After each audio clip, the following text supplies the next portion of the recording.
Vice Ganda, Kim at Darren at iba pang kapamilya, lumipad na patungo sa ibang bansa.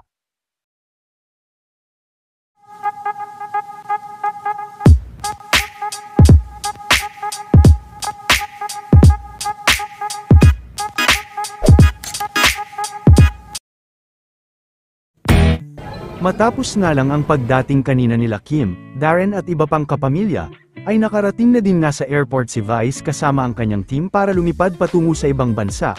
Ilang araw na lang din ay gaganapin na ang kanilang show para sa ASAP. Pagdating pa lang din ni Vice sa airport ay marami na ang nakaabang sa kanya.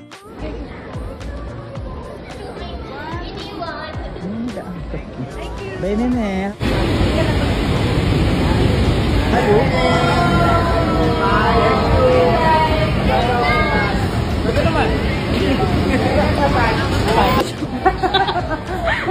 Kasunuran na naman.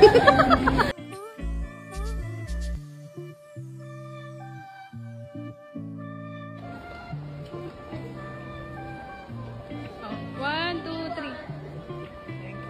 Have a safe flight.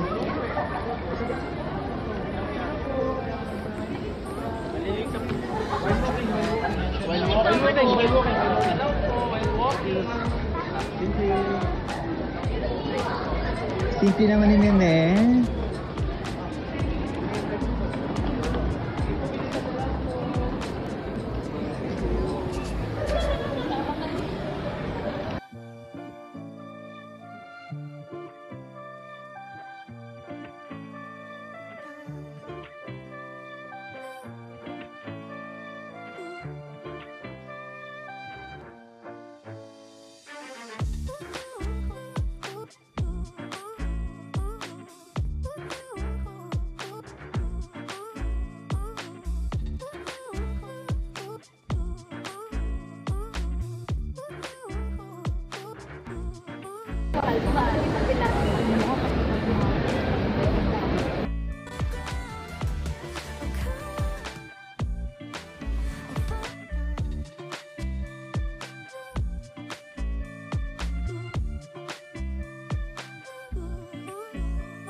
Thank you.